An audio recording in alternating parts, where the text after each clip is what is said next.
যি ভাবিলোঁ গাড়ীখন ধুয়ে দিওঁ টমটম বুলি ভাবি আছিলোঁ গাড়ীখন খুব ধূলি হৈ আছিলে বাৰু এইপিনে আজি সময় পোৱাৰ কাৰণে গাড়ীখন ধুয়ে দিওঁ আৰু পুৰা চেম্পু দি ধুম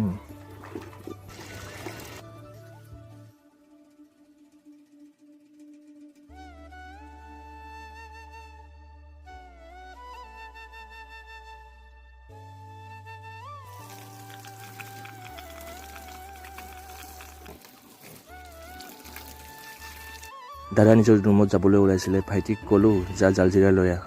আকৌ ইফালে আহিব লগা হ'ল চ'দা পানীৰ কাৰণে ভাবিলোঁ কি আজি সিহঁতক চ'দা পানীয়ে খুৱাই দিওঁ এফালে দাদা ৰৈ আছিলে ঘৰলৈ যাবলৈ কিন্তু মই সোনকালে আহি বনাই দিলোঁ